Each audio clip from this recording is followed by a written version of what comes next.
Welcome to the SPL Rundown. I'm your host, Apam, here joined by a special guest, AlphaJackal, as well as two of the usual suspects, that is Wraith and Frost, to break down all of last week's games. I had a great interview with Pandacat, the ADC for Ghost Gaming, so be sure to check that out a little bit later on. But first, we have the Week 10 games, and we actually had an extra game in Week 10, so we'll start with that one, which is the Sanguine versus Radiant set. And this was sort of a back-and-forth set. Radiants take Game 2, but Sanguine hold on to win the 3-game set. And I want to get started off with Pandacat Susano. He's sort of the only one we see pick up the Susano in the league. Maybe we can start there and talk about how Sanguine did in this set. Well, Susano shouldn't be a surprise pick, should I say. It shouldn't be a surprise pick from Pandacat. He's picked it consistently back when they were an up-and-coming team, especially towards the tail end of last year when they made that huge run through the Gauntlet, through Worlds. Mm-hmm. He is one of the best Susano players out there, and there's no surprise for me that when they're in a pinch, that they do look to pick this god up for him. It's one that can control the early game extremely easily, counters quite a lot of the lower mobility and higher mobility mages that are picked up these days. Very good application of brawlers with the constant dot damage with the jet stream. Just absolutely decimates a Mercury in a 1v1 as well, which is absolutely insane to see. Sure. Right, Frost, any thoughts on this game? Yeah. I think we do a lot of talking about how the teams who win do things particularly well. But this was the first set where I really feel like Radiants just look like crap. Mm-hmm. They got a second game, but they are not playing nearly as well as they should or are capable of. Something's going on there. We saw it through the rest of the weekend. They got basically a gimme win. Well, I don't know about that. Against Eunited later in the week, but I just felt like this was not the set that I was expecting them to have, especially after they got mollywopped last week. Sure. Sanguine was on a downturn from last week, mm-hmm. right? I believe. Yeah. Right. Radiance was on a downturn from last week, and I expected them to show up a lot better than they did. I think especially the Mercury and Adapting's Mercury was kind of a little bit underwhelming for me, especially. Frost, you have any thoughts? Luster. Yeah, go. It should be, especially right now. You've got plenty of options against Crit. Mm-hmm. Crit, while it was like tyrannical beforehand, is now not really the deciding factor in much of any of this, especially just seeing how he did choose Mercury into. I mean, Sanguine didn't even pick up Spectral Armor, so in general. Yeah, well, you don't really have to. There's a lot of answers outside of just going Spectral. Sure. And to me, it was, as I had predicted before, I think I even said 2-1, maybe I said 2-0. Mm-hmm. Radiant, Sanguine are in a rebuild project. Sanguine's a lot closer to their peak. I think Radiant's peak's higher, but they're way further away from their own peak. And when Radiants were rebuilding is when they had the most problems against Sanguine, because they play a little risky, and Sanguine does really well against teams that play risky but sloppy. Well, let's talk about the Knights right now in the next set of the week, which was PK versus the Renegades. And the Knights, like you said, Wraith, are actually looking a lot better. I actually thought this was a pretty good set from both teams, back and forth between both games. And even Game 3 was a bit of a long one, coming down to some really late team fights, and PK were able to hold on to win it. I think Cuvo has been playing a lot better as of late. What are you guys' thoughts on PK's sort of resurgence now coming up towards the end of the season? I think Cuvo's been popping off, and Zap's actually been sort of cooling himself off in a way. He's catching. It's like Zapman's conditioning. 7/8 of the split, he's going to run you down. He's going to make the obvious aggro play, and then he gets to that point where he goes, okay, I'm playing clean. And so many teams play with this primed suggestion of, all right, Zap's about to do something stupid here, let's get him. Mm-hmm. And they get ready for it, but it never happens, and they overstep. Yeah. They overstep, anticipating Zap's overstep, and it's really coming up well for them right now. Especially on the Heim. He's making these clutch escapes with the Bifrost. I don't think I've seen another Heim player be sort of as on the knife's edge with getting out of sticky situations as Zap has been with those Bifrosts. that's just a consequence of his playstyle. He plays to the aggression to its utmost limit, suffers for it, and that's how good. All right, so I can't go that far with it, but I'm gonna go there straight to the cliff's edge and see how well I can do with it. Alpha, you were about to say something? I think that Frost brings up a really good point there about Zapman, and I also think that's what's helping them right now is the fact that Cuvo Fred is going on an absolute tear, like he really should be. But also the fact that he's combining extremely well with Paul now. Like before, they had a lot of teething issues, especially at the beginning of the season, where the styles were conflicting. It didn't really match up the same way that Paul and Sam for soccer did. But now it really looks like they've got really used to each other. It looks like they're on the exact same wavelength. It just looks a lot cleaner from PK, and it's looking like the team is ramping up to be very scary with Paul and Cuvo Fred sharing the spotlight again. Yeah, was sort of their recipe for success last year. Go ahead, Wraith. Yeah, I was just gonna say. I love Cubo. I hope he's not watching this, but like, I kind of feel like he's been kind of a wet fart like the whole season. He's just kind of been there. I don't think there's ever been a time where maybe one set where we were like, Cubo played out of his brain. Holy shit! It's always Paul or Zap or somebody else, and Cubo was just there like doing his job, which is fine, right? I think Cubo's really coming into his own, kind of like you mentioned. And like really starting to step it up, and it's really great to see. Them kind of turning it around. Now, I do kind of feel bad for the Renegades because it felt like they were, like right there, like they're right there, right. And if you think about it, Knights are in a position to be a top 4 team by the end of this week, and the Renegades are giving them a run for their money. But later in the week, they gave Sanguine a run for their money. And it's like Obey last year, right? They had the one set against Dignitas. They had 6 other sets where they were, one game from winning or one call from winning and things like that, and then just completely collapsed. I feel like we see that with the Renegades where their standings in the rankings does not reflect them as a team. Sure. Yeah, I definitely want to shout them out, especially games 2 and 3. I think they were very much on par with PK. And, a lot of these games and sets actually just come down to 1 or 2 team fights, maybe a fire giant dance here or there. And, before you know it, like 3 or 4 people are dead and the game is over. It happens so quickly in this league, it feels like. Yeah. This is the sort of team play and the step up that I was expecting from the Renegades when they picked up Variety. I was expecting them to start challenging for that midpoint in the table, and it's come along a bit quicker than I was expecting, but it's in a really good time for them to start making that push for that mid-table to come into that second phase playoffs. Well, let's move on to the next game this week, which was SSG versus Eunited, and I think I just have one word written down in my notes for this one, which is clinical. I know Frost hates us using the word clinical, but man, SSG look really, really good. Cherry looked good game 1. Vote looked great in game 2, and you just can't give Nika Abba. I think he got it in both games this set. I don't know. That seems like a pretty big oversight. I thought United would maybe sort of step up here, but I think we're seeing some growing pains from them. What can United maybe do to sort of play up against these top teams? I don't know about you guys, but the second that the roster changes were announced for Eunited, I got really excited. I thought that this team would start to really challenge. It did. It did start that way, but they've regressed, and it's kind of hard to see the team with this much talent on it, with this star power on it, just falter the way that it's done. To me, it just comes down to the fact that Baskin isn't playing the 100% tried and true solo laners. He's playing these sort of more experimental ones that are sort of easy to put behind, ones that have their set counters that are very well known and very well played, and are even meta picks right now. They're giving Cerberus 2 games in a row. Yeah. What other teams are picking Amaterasu? They're picking Sobek in the solo lane. They're picking all these aggressive early game warriors that transition well into the late game. Osiris even, I think we saw Scary D pick a couple times. Yep.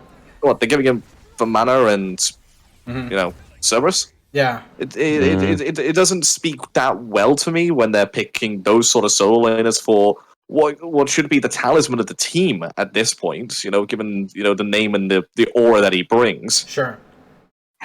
And the teams are targeting him, and it's just starting from that lane and creeping into the rest of the map every single game. Frost, you're about to say something? That was pretty much the same sentiment, with the chosen word being tenure. These guys, they have their star power, but they are somewhat babies of the league now, as opposed to the older gents, if you will, of this league. They've known the league for a very long time. They've known each other. Baskin, while as good as he is, I also do feel like they're sort of stunting his potential in a way. I think they've got a little too much weight on his shoulders, to the point where it's even impacting his own picks. And I'd like to see him shine on something a bit more personal, and also to have Gino sort of take the reins, at least early to mid.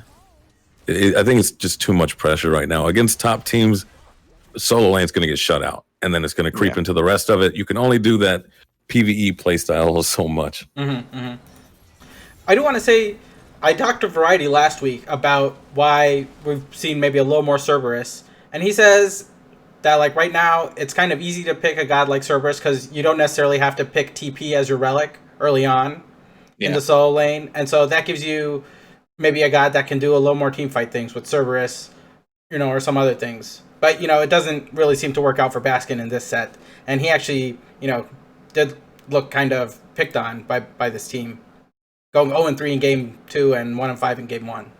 Because it's very different from his old playstyle. If you go back and watch old videos, Baskin's always like on just 5 miles away from the entire team. He's 2v1ing, 2v3ing people. Or no, 1v2ing, 1v3ing people. This one is sort of like they've given him a pick that is capable of it, but the scenarios that come up, he always has to be with the team.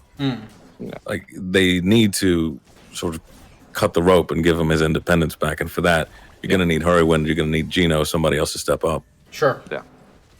Wraith, any thoughts on this? You kind of been sitting there? Yeah, I just I'm letting Frost talk mostly. It was kind of a disappointing set. I don't like seeing any team get rolled like that. I think it, I guess, it is the top team versus the bottom team, but I think, like everyone said so far, nobody expected that level of play out of them ever. And I kind of agree with you guys. You get this new Baskin's coming in, Gino's coming in. We're kicking people out. We're picking people up. They come out of the gates firing, and then they just flop. And that was a hard flop. Yeah, they flopped the whole weekend for that matter. And honestly, like Frost said, I think it has a lot to do with the way that they're playing around Baskin and the things that he's playing. And I don't know. I'd like to see him mix it up, add a little bit more variety into what they're doing, and especially after they just got rid of it. Sure. God. And don't just stick him on Cerberus and tell him to go play in the solo lane. All right, well, moving on to the next set this week, which was Ghost versus Obey. And I think Wraith obviously is going to love this game a little bit because I think Obey really looked quite good, especially, games 2 and 3, or maybe not game 3, but games 1 and 2, they looked really good. Yeah, they threw game 1. They threw crushed both it game of them. 2. Sure. Oh my God. And they kind of threw game 3, but earlier in the game. This is a team that legitimately had a chance to take out the number 2 seed and choked. I love them. Yeah. They choked it. There's a lot of choking on both ends. First game, left side, they were fighting in between tier 1, tier 2. That was their big throw. They had to wait an extra 20 minutes to get the game back. And then game 2, I think it was Twig dove in for the Phoenix, and that's where that throw started. Yeah. Ghost really have, I think they're just too antsy, like restless leg syndrome or something. Something's got to be happening. Yeah, we could go for the clean plays, but why bother? And even though they say they have a riskier play style, I think this is like a for fun or a disrespect, or does this match really matter? For me, they're going a bit too far into that risky play style, and it is making them go on a bit of a downturn. Because before, this is a sort of set you would say, Ghost should be taking this out 2-0 probably in under 1 hour's worth of game time. But when going into this set, I legitimately thought that Obey could end up taking the set 2-0, 2-1, most likely to 2-1, just because of the fact that Obey had strong performances in the weeks leading up to this, and Ghost consistently find a way to lose a game during the set, no matter what. It's almost like even if they have control over both game 1 and game 2, they will find a way to throw game 2 just to make it interesting for us. Sure. that's always something which would worry somebody who's a fan of them. Well, somebody that would worry some players like maybe Twig could get a bit worried because this is starting to feel like a bit of deja vu. Clean throughout the entire season starts to falter towards the end. I do want to mention, I did ask Panda about the throwing game 2 sort of big, and go on. He thinks his answer, and I don't want to spoil all of it, but in the shortest of things, he thinks they throw a lot of other games, and we might just be coincidentally looking at the game 2s that they are throwing. So. Oh no, yeah, they throw a lot. I'm just saying, like result oriented.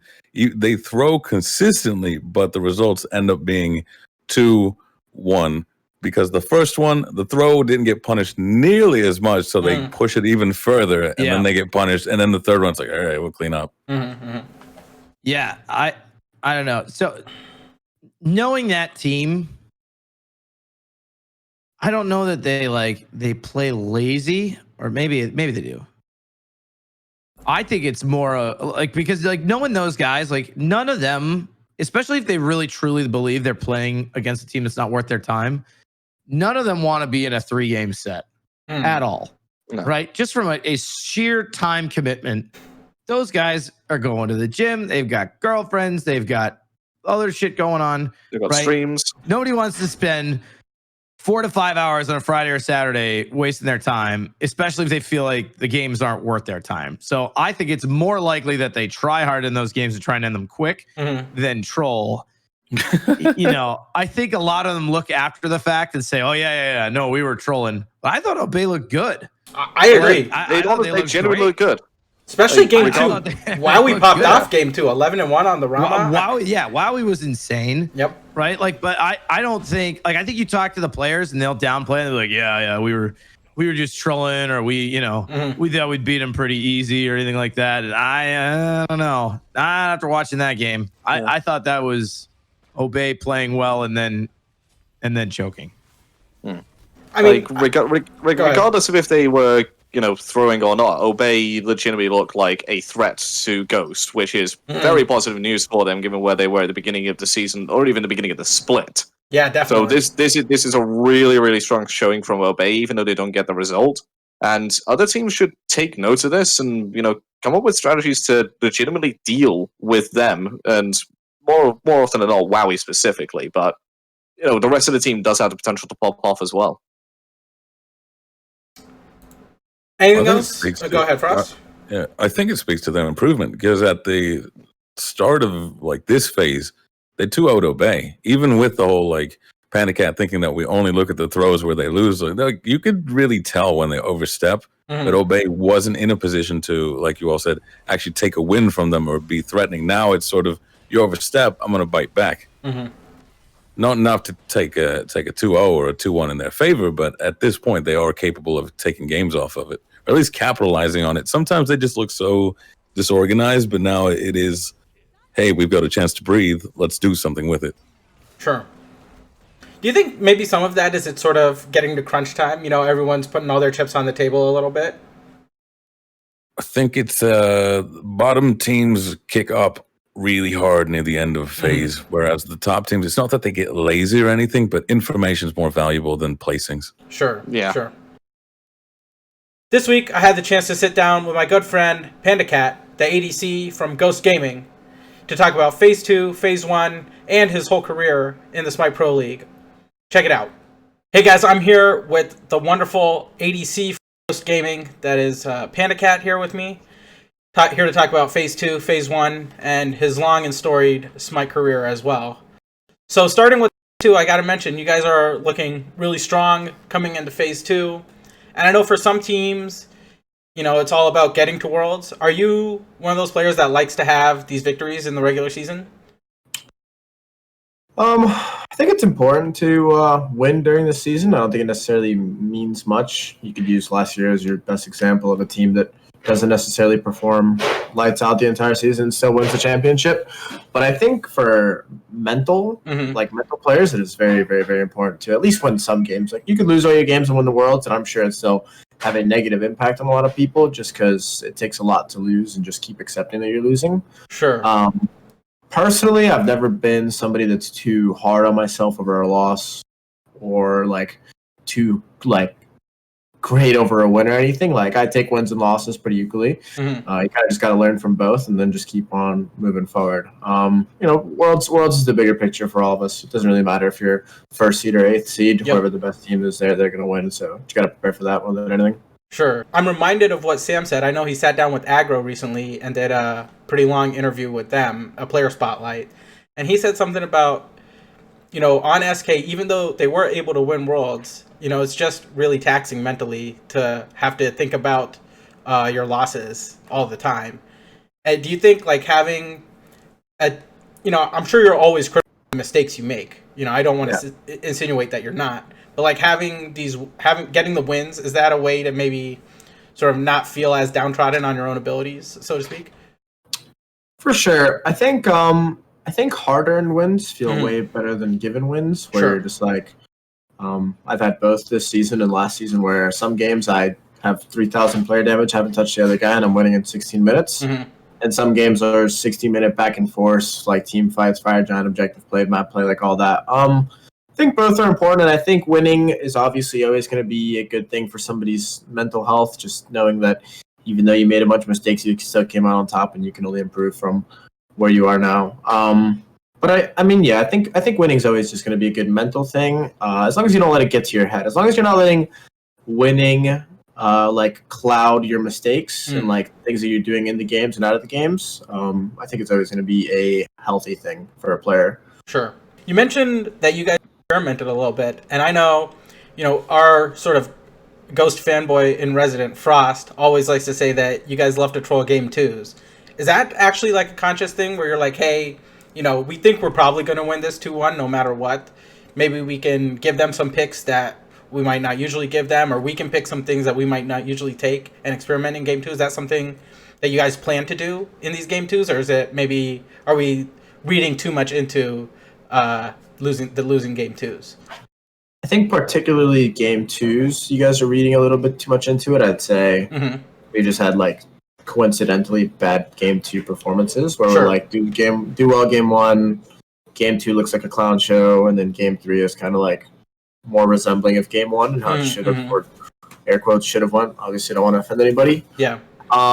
But I'd say not going to give anything away with like what we've experimented with or anything like that. But it's usually like, it's not as serious as like, oh, we're up in the series, so we can just give him all this stuff and then see what happens. It's more like, well, you've kind of been wanting to do something, wanted to try something. It kind of looks like it could work in this scenario, so you kind of just see what happens type of deal. It's not like we're up 1-0, so what's the worst that can happen? We can go to game 3 and then we'll beat him game 3. It's kind of like just like a coincidental thing, I'd say, for now. Sure. For now. We'll see. Maybe we start throwing game 2s on purpose for experiments. Well, yeah. I mean, I don't know. It's getting kind of late in the season to just be experimenting, I think. Yeah. I think we've definitely gotten more serious now. Like the first week, I don't think anybody gave a damn about those games that first week. Or the first like round robin. The first set of round robin. The amount of games ahead, it's like if you're getting all caught up over one set, you're not just like, what did we do wrong? Boom, take away from that, do it to the next set against a team. You would just go mental, right? With like, you just play so many times. So I think the first set of round robins, we were very, very lenient with performances, not necessarily individual performances, but just like, okay, we lost to this team. It is completely fine. Don't get it like in over your head or anything. We still got a long ways to go. So just, keep on going. Yeah. I did want to mention, we had Slaney on, your coach, as an analyst, I want to say maybe 4 or 5 weeks ago on our show. And he had seemed to indicate that you guys were maybe slumping a little bit around that time. Can you maybe talk about phase 2 as regards to, sort of the highs and lows? Has it been a bit of a roller coaster for you guys? And can you talk about how that slump was and maybe how you guys have come out of it, if that was the case? Yeah, it's kind of hard to identify a slump from the inside out. It's easier to see when you're like spectating things, or even when viewers are watching, you're able to see like, oh, this guy's not done enough player damage in these games, or this guy's had poor positioning. When you're the person playing, you're kind of just like, you're just playing. You don't think anything of it. After the set, you might think like, dang, I didn't have a great game or anything. But in terms of falling into a slump individually as a player, it's not always easy to be like, damn, I need to step it up or anything like that. I do think Phase 2 has definitely been a roller coaster, to say the least. We've kind of won games against teams that were supposed to be more challenging, and obviously dropped games to teams that are supposedly less threatening or less capable than the next. Sure. But it happens. It happens to everyone, man. If you think you're just gonna play perfect every game and you're just some AI who's never gonna miss an ability, never gonna miss time inactive, be out of position here or there, it's just not gonna happen. That's just not the way the world works. It's not reality. So I'd say it's best to get our losing out now and then come tip top shape for Worlds, because I'm trying to get a second ring. Yeah, I feel that. Can you maybe be a little more specific? Like, what are some things that, maybe not like specifically you, but like as a team, that you guys do when you notice, hey, we might be winning sets still, but these games aren't going exactly, how we want our game plan to go? Like, how do you as a team sort of coalesce around fixing some of those issues? I'd say most of the mistakes made in a match that aren't individual mechanical mistakes have a direct correlation to scrims.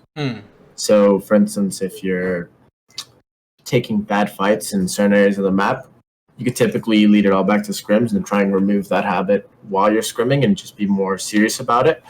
The five of us like to have a lot of fun when we practice, and I think it's a good thing, but it can also be a detriment to the actual practice itself. And when that starts to shine through to actual gameplay and actually starts to correlate to our SPL matches, that's when we kind of like, all right, we kind of need to focus up. You got to stop doing the things that we're doing in the places that we're doing them and whatnot. And you just kind of try to fix all the mistakes one step at a time. You can't fix everything all at once, but you could start by sort of piecing things together. All right, well, if we're doing this, then we should do maybe a little bit more of this or maybe a little bit less of this. And it seems like sometimes we're caught out in these positions and we shouldn't be there because yada yada yada. And you kind of like, you watch a game back, obviously it's like, oh, this is so bad, that was so bad, and then you try to just replicate that in scrims, those scenarios, try to put yourself in those shoes again, and then try to do the correct thing for the next time. So that's pretty much how we usually try to go over things. You never really like harp on anybody saying like, oh, why, how did you miss that? How did you miss this? At the end of the day, an individual mistake is based on the individual, especially if it's a mechanical mistake, but towards team play and whatnot, that's where we kind of hyper focus on things and try to alleviate those issues in like practice and whatnot. Yeah, and I'm sure for like individual or mechanical mistakes, like the individual player probably is like feeling much more bad about that personally than the team is. I'm sure everyone misses, their skill shots, every now and then. Like, you play so many hours, you're gonna miss skill shots. So like, every players understand, but like, obviously I think players maybe take that a little more to heart when they do that in games and things like that. So obviously you probably don't have to focus too much on those things. All right, finally, I think we're here at the portion where, you've had a long and storied career. We were talking earlier about how you were playing in Season 2 of the SPL, and even before that, I imagine, grinding ranked and things like that. So, there's a lot of time in this league that you've had, and I just wanted to know, what are some of the mentors, or are there any mentors that you've had in your journey in the so far? Yeah, that's a good one, actually. I think I've talked about this sometimes here and there. It's not a question that comes up too often, but I think there's been a lot of people who've definitely kind of shaped me as a player to like be where I am today. I think the biggest one that always comes to mind is DJ Pernicus. He was I was on his team back when Legion of Characters was a thing. That was before Enemy and whatnot.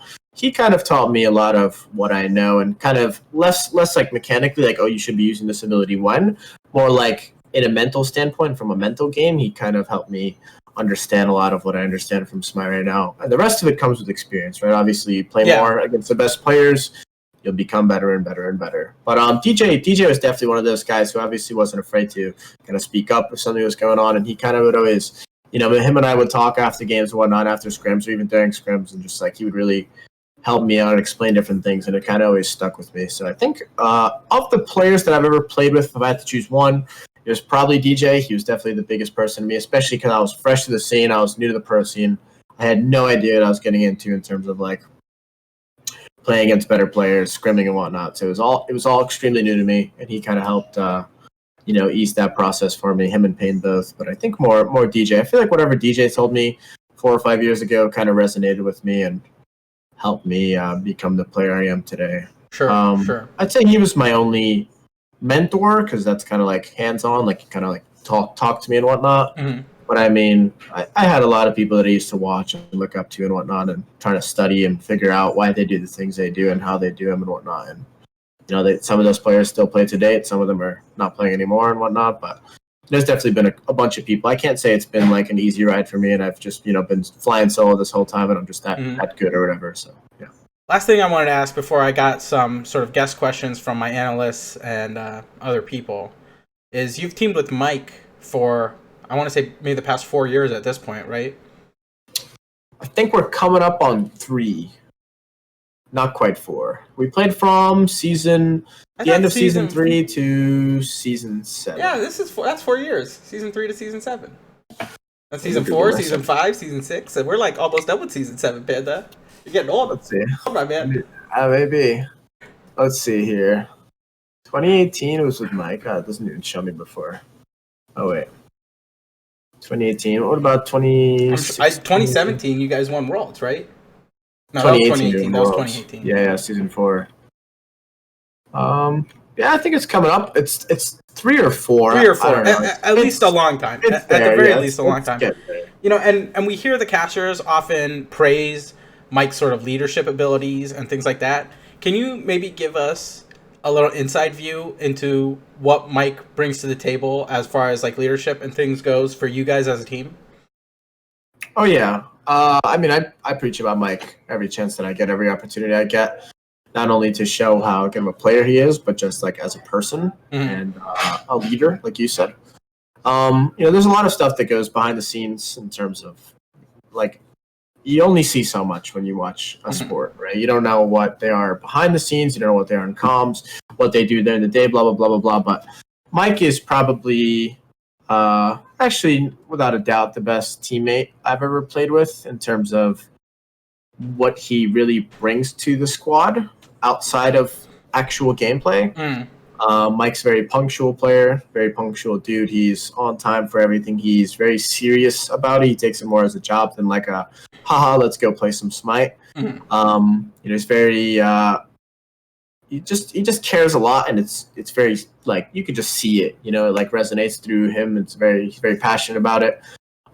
Mike does a big part of our picks and bans. Mike does a lot of our drafts and picks and bans. Just said the same thing twice. He's a big part of our emotions during an SPL set. For instance, a lot just goes through Mike. So if Mike's feeling down, it resonates through us. Like as a team, we just obviously feel it. And on top of that, Mike's just a really, really, really cool, fun, like awesome, just dude to be around with outside of practice, outside of SPL. He's very humanable. You just kind of vibe with him. You understand him. He understands us. And honestly, couldn't ask for a better teammate. / person to win a Worlds with and keep going with for as long as I'm probably going to play Smite. So yeah. All right, man. Looks like there's a little bit of beef between you and Fight. Okay, I don't know. I'm not trying to cook anything up here or anything, but we are coming to that time of the episode where I ask who you beefing with, who you try to call out, who showed up late to scrims, who is making the scrims not good, and finally, who you trying to shout out here. Before I give you who am I beefing with? Yeah, who you beefing with, man? Who am I beefing with? Let's spice it up, shall we? Okay, so we play against Eunited still. I think we play against like PK and a couple other teams. I'm just gonna call out all the hunters. It's gonna be easy work, obviously, right? I mean, they look pathetic. Let's be realistic, right? Snoopy, I don't care if he's playing support or duo. It doesn't matter. Get him out of the lane. He's too easy for me. Zap. You get lucky. I give him 1 Worlds win. It's not going to happen again. Not going to happen again, yeah.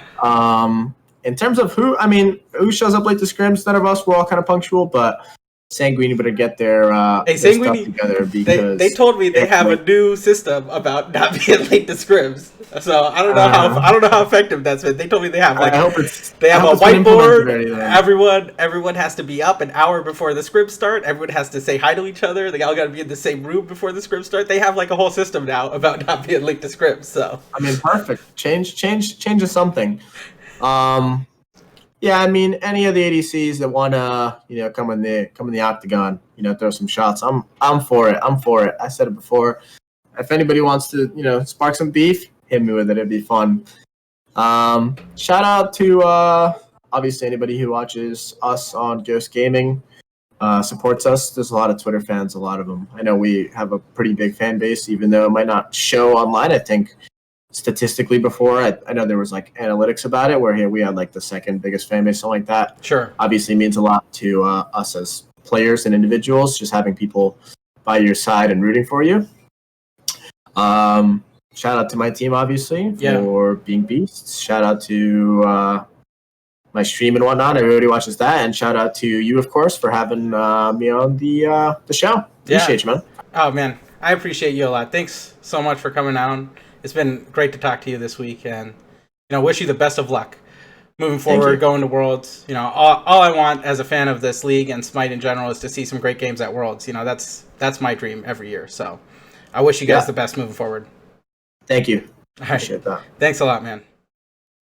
All right, let's talk about Radiance versus Eunited now. Finally, here Radiance get the win after the bye week. I think this is the first set win they've got after the bye week.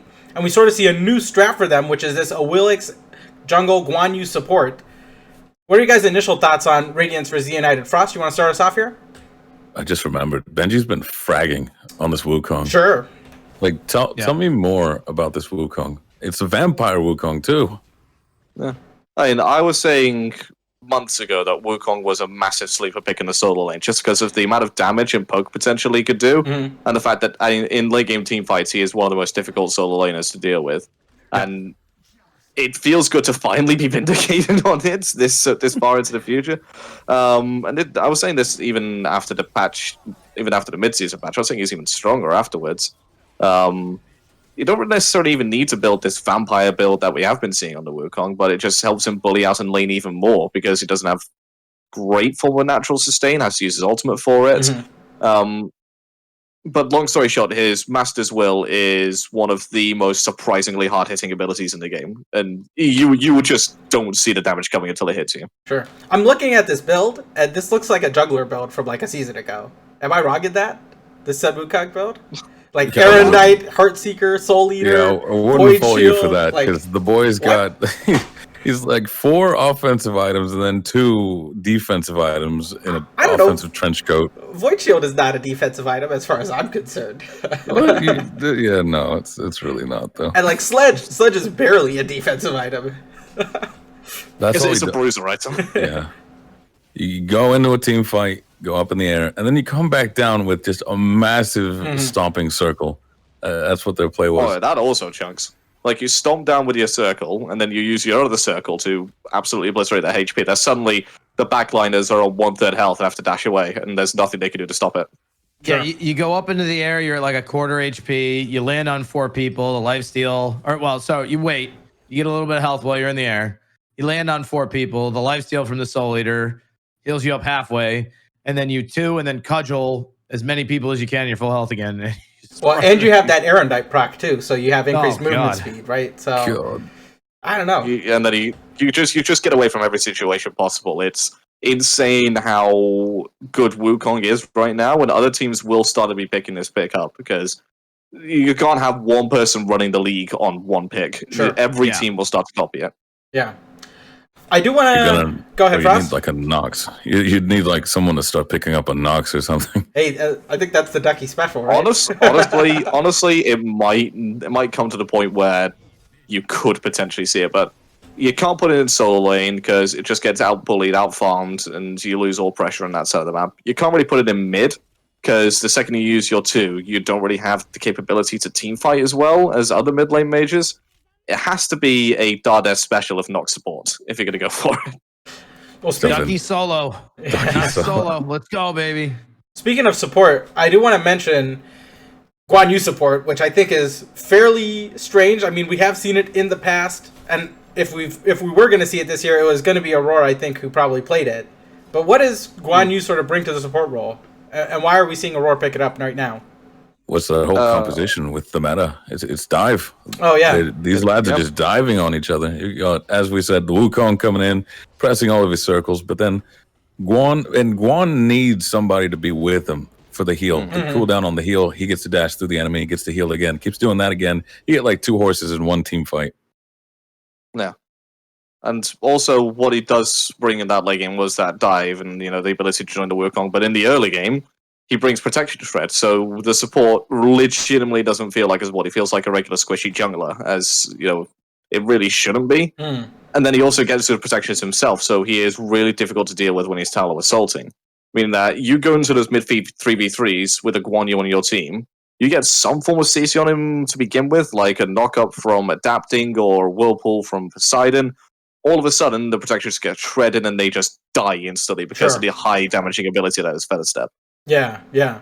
Moving on to SSG versus PK, and I guess this is sort of the upset alert of the week, with PK taking the set over SSG, sort of not supplanting, but at least, knocking off a little bit the top seed in the league.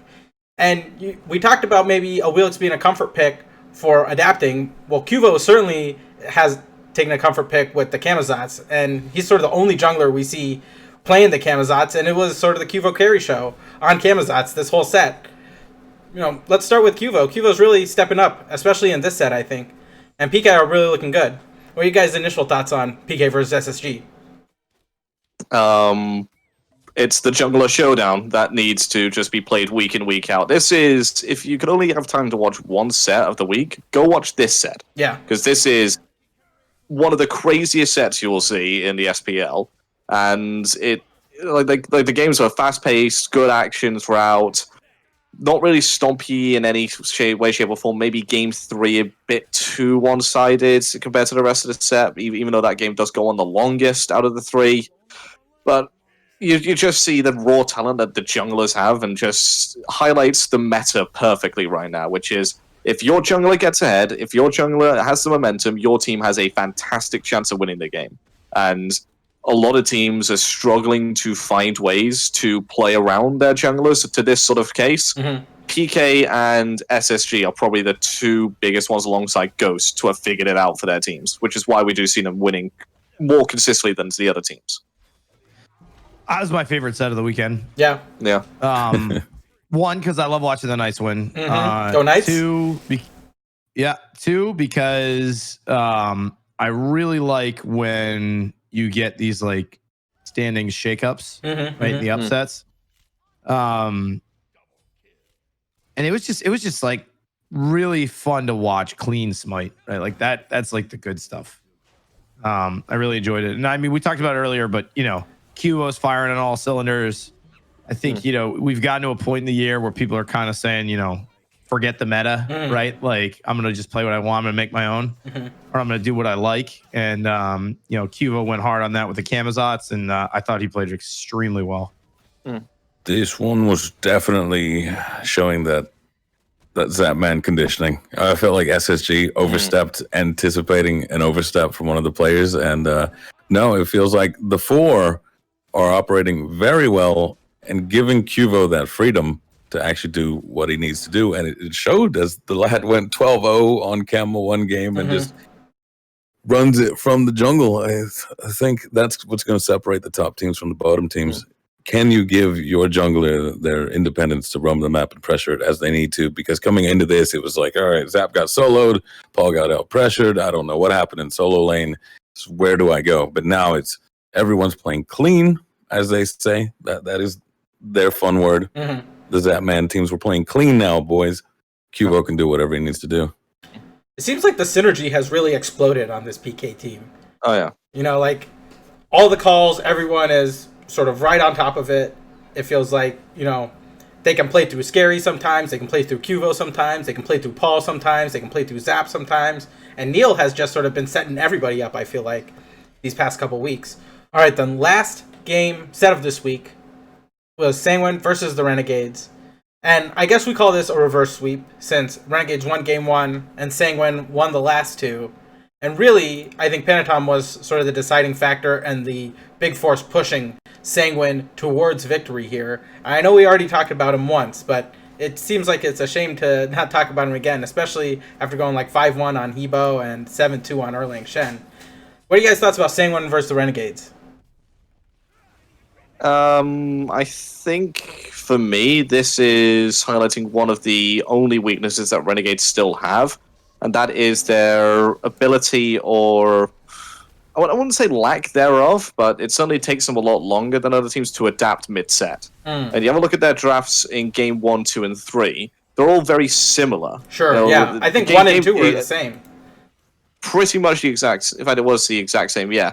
I get that, you won with it in game 1, so, obviously it works, so you don't really need to fix it. But the other team's going to adapt to that style of play. They're going to figure out, okay, this was an issue, so if they draft the exact same thing, we can do this to mix it up. If you give teams enough opportunity to play against the exact same thing over and over again, they will find the counters to it. They will be able to beat it consistently, time in, time out. And then they did switch things up in game number 3. They did pick 4 completely different gods, but they sort of fill the exact same roles. I mean, the Radtaskers fills the exact same role as the Tsukiyomi, one that goes in early game, tries to dominate the jungle early on, tries to get a lot of kills and snowball the game. The Heimdall and the Jingwei, sort of similar in the fact that they're quite safe hunters, can box out quite easily. Ven was playing Thoth and Hera, 2 slightly different mages, but both with good safety to them. And then Variety is just there as the big bruisery frontline god that wants to try and stay in the middle of the fight for as long as possible on the Cthulhu and the Guan Yu. Yep. And they played that 2 games in a row, just with different gods. So, of course, Sanguine going to go to that final game going, this is how we beat it. That's exactly what we're going to do. Sure. This set made me sad. I thought the Renegades were going to pull it out. It made me sad as well. I also thought the Renegades would pull it out. They were my prediction last week, so... Oh, wait. Wasn't there a set versus Cthulhu in the Ghost game? There was a set versus Cthulhu. Yeah, and he got the goddamn tune-up, I'm telling you. Yeah. It's such a cutter matchup. No, nothing for that here. I know I was kind of skeptical of Jake at the start because he plays the wonky stuff, right? Yep. But seeing how he sieged, I think it was in the game that they won, sieging the mid Phoenix, where a lot of supports go in, they wait to get hit by the Persephone ult, and then they dragon form. He starts the siege with his ultimate. He goes under tower, goes into his ultimate. He takes the hit and just shreds it. It just disappears there. Yeah. Like, he's got the mind for a support, even on his Guardians. I don't know, though, if he's been leading yet. His mechanical prowess, all that stuff, it's been shown. He's so good at that. I don't know if he's got the calls, though. I think some of that probably is just going to come with experience. It is his first year. No, absolutely. And, we didn't see PBM, being the great leader that he was sort of on the Randozos and things like that back in the day. I don't want to disparage PBM. He's a great person now and great leader now, obviously. But, it takes time to learn those things, especially in a league, I'm sure. It's that time where we pick next week's games or this weekend's games. Let's start with Ghost versus Eunited. Who you got in here? Let's start with you, AlphaJackal. Ghost versus United. Who you got? Ghost 2-0. Any other comments? Just Ghost 2-0? No, just Ghost 2-0. All right, Ghost 2-0. Confident in it. I mean, 2-1 if they're trolling, as they like to say. Sure. But honestly, United could probably take a game if they continue their alleged overconfidence, and they continue pressing as hard as they can. But in all reality, there should be a 2-0 for Ghost. Sure.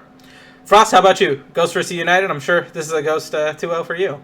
Well, I was going to say 2-1 if they are trolling. But seeing as Slaney did say that Snoopy is somewhat their kryptonite, and how often they enjoy throwing, it's almost... I would almost say 1-2 if I wasn't the cheerleader for this. So we're going to say 2-1 for Ghost. If I wasn't, though, I would say 2-1 for United, but this is for Ghost. Right? Ghost versus United. Who you got? 2-0 Ghost. No question. All right. No chance. No chance for United. Man, you guys are really not feeling good about the United boys. I also think it's probably going to be Ghost. Hopefully it's a 2-1. I don't know. I just like seeing teams fight back and at least take some games. So we all do. We don't want to see a stomp, but yeah.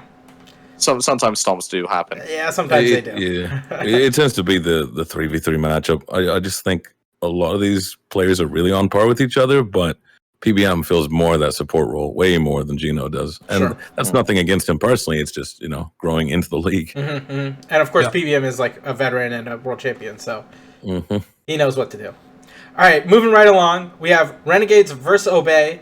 Let's start with you, Frost, on this one. Renegades versus Obey. Who you got?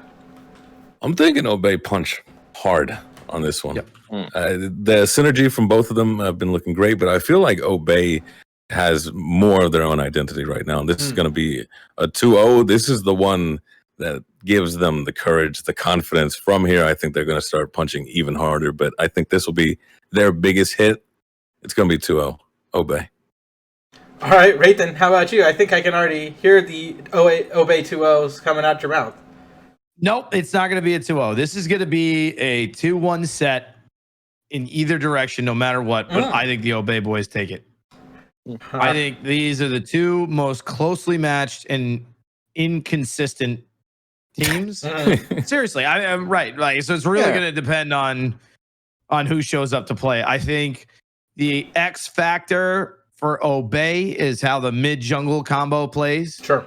I think when they pop, Bobby's actually been one of the more consistent ones. Ducky's been very consistent. Wowie never throws, right? But, Wowie sometimes pops off. But really, like, when they win and win hard, it has to do with whether or not Wolfie and Sino are on the same page and on picks that they like. So I think that's going to be the X factor for them. I think for the Renegades, it's going to be whether or not Lazarus shows up to play. If Lazarus has a good game, the team has a good game. If Lazarus doesn't have a good game, the Renegades lose. Sure. That's simple. All right, AJ, Renegades versus Obey. Who you got? I would say I'm probably on the exact same page as Raythan is here. I think Obey take this 2-1. If Renegades do win it, it will be a 2-1 as well. Incredibly close set. This is probably the set to watch of the week, in my opinion. And definitely gives us an indication about which team will be challenging for the mid portion of the table and which team just has that little bit more to work on going into that final portion of the season. Okay, so Obey 2-1 for you? Obey 2-1. Yeah, I'm conflicted. I think this is a very close one as well. Man, I love the Renegades, boys, so I think I'll give it to them 2-1. Like you guys said, it is probably the set to watch. The next game we're picking is Sanguine versus SSG. I think I got to start with you here, Raythan. Sanguine versus SSG, who do you think's going to win? I think SSG take it 2-1. I think Sanguine put up a good fight, but I think SSG takes it. All right. Rate's got SSG. Let's go to you, AJ. Who you got in this one? Ooh. For me, it comes down to who's got the better influence in the game. Is it going to be Pandacat or is it going to be Cherio? Whichever one of those comes out on form this week is going to be the one that helps propel their team to victory. Given the evidence, I think I'm going to have to go with SSG 2-1, but I wouldn't be surprised if Sanguine do take the set. Sure. All right, Frost, wrap it up for us. Sanguine versus SSG, who you got? 2-0. Space Station, just because they are Sanguine Prime. Sanguine Prime's got to be Sanguine, right? Every time. Yeah, I think, especially after coming off the loss versus PK, it would be especially detrimental to SSG if they were to lose again to Sanguine. So I think they're going to sort of come out strong here. I think this is the only game set they have to play this week.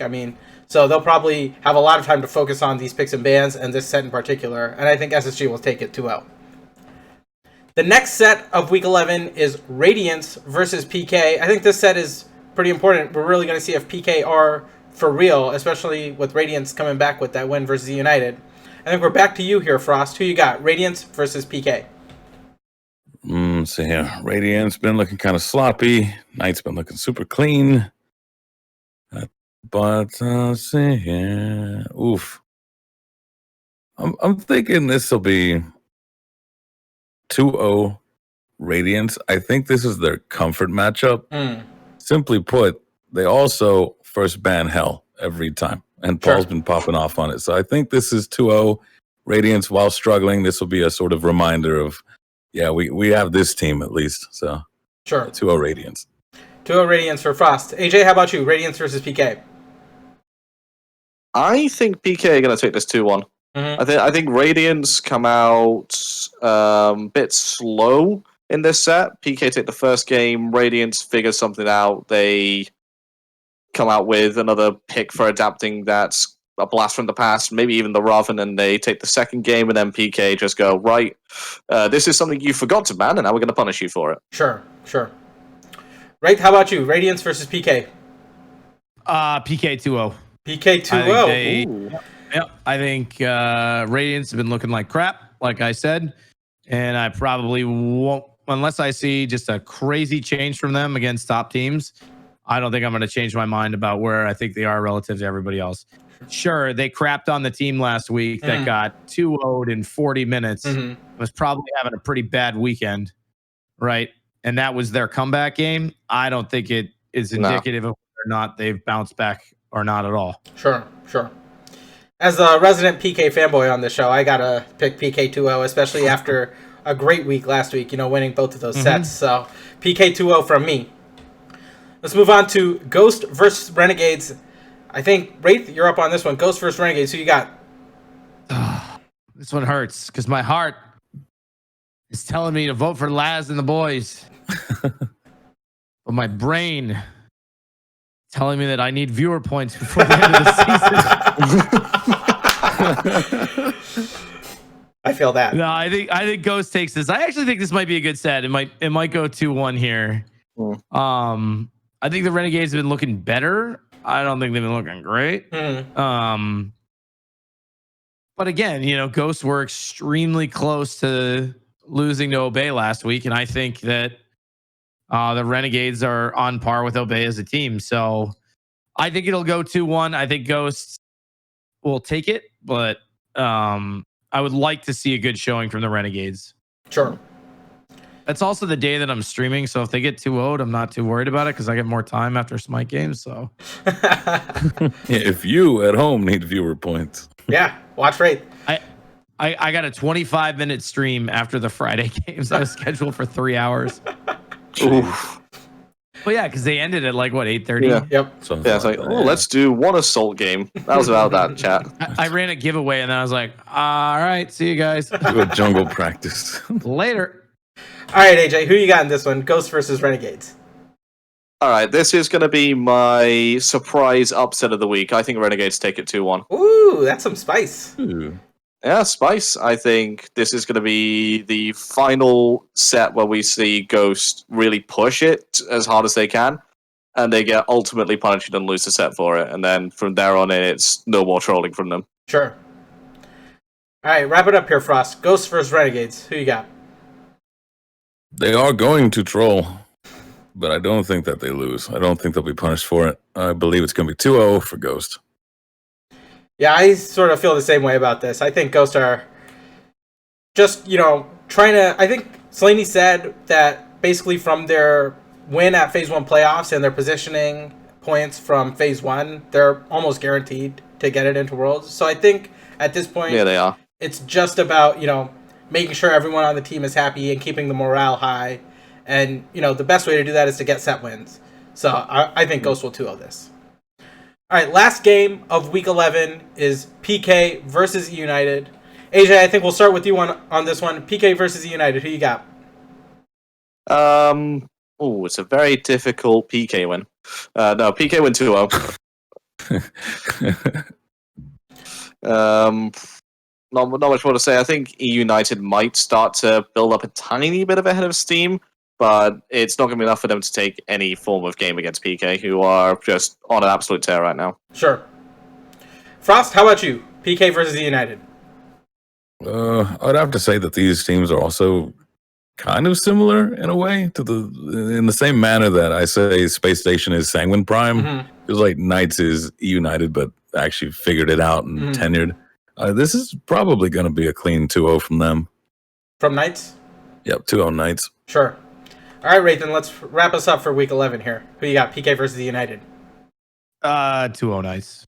No question about it. I think they clean them. Sure. Looks like it's going to be a clean sweep for the Knights this week because I, of course, am going Knights 2-0 versus United. This is the time when you got to show that, these games kind of matter a little bit more. I know the players probably don't want to say that, but I think heading up into sort of the end of the year, the games do matter more, and it's true in any league. Thanks for watching the SPL Rundown. Be sure to catch us every week on Smite Game at 3 p.m. Eastern on Thursdays. And for extended cuts, be sure to check out our YouTube page, which is Apam Productions on YouTube.